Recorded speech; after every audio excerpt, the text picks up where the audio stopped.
TARP's Congressional Oversight Panel released its monthly report overnight, this one focusing on the $4.3 trillion in assets guaranteed by the Treasury. Joining us right now from Capitol Hill is the chair of the Congressional Oversight Panel, Professor Elizabeth Warren. Professor Warren, thanks so much for coming on Bloomberg again. I'm going to get right to it. You're a taxpayer, I'm a taxpayer, everyone's a taxpayer.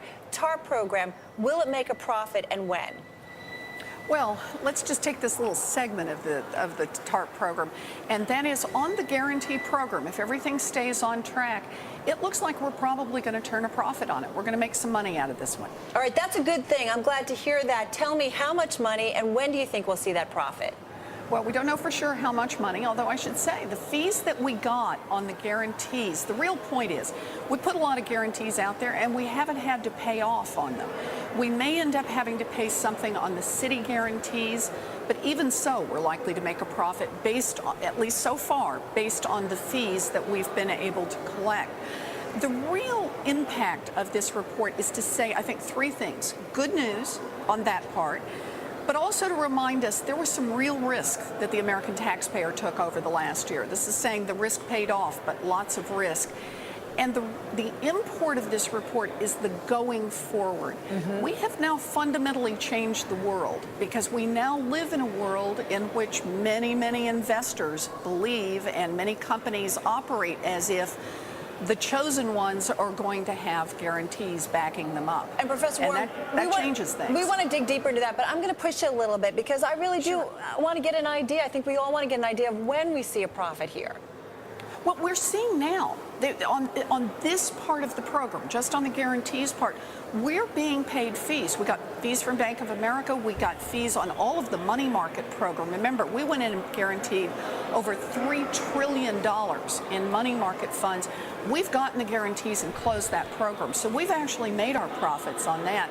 They're just, relative to a $700 billion program, we're talking, $1 billion here and $1 billion there. I know that once upon a time that sounded like a lot of money, but we've put a lot in here, too. Professor, I'm going to give you a question that will be very difficult to answer. Just following up on what you had to say about guarantees, what would have been the costs had we had to nationalize Goldman, Morgan Stanley, et cetera, et cetera? Yeah, how high is up? The numbers would have been extraordinary. Now, this was a case of the government moved in, and I just want you to notice it on the numbers. We really went way beyond what TARP was. It was the part of the statute that said we can do guarantees. They went way beyond the numbers in TARP.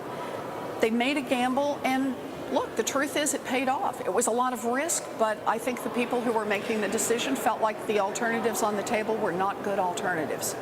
Hey, Professor, you may just have brought us the best news of the week, if not the month or year, and that is that TARP will actually make money, and well done if so. But one question, at least we were talking with an analyst earlier about Fannie Mae and whether they can afford the interest payments on some of that money. Are there other companies where that might be an issue? Yeah, well, it's the place that we have the biggest outstanding guarantee right now is Citi.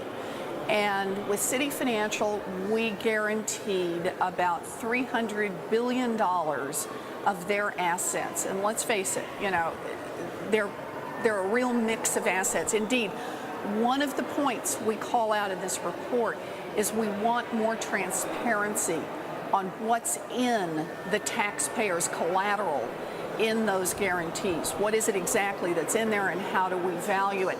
So that's probably, at this point, the single biggest risk in the guarantee program.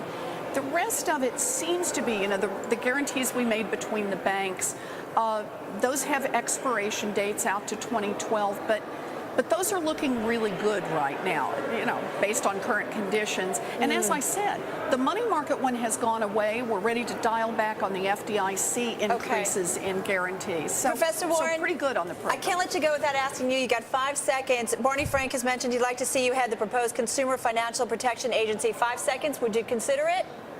I got classes to teach. All right.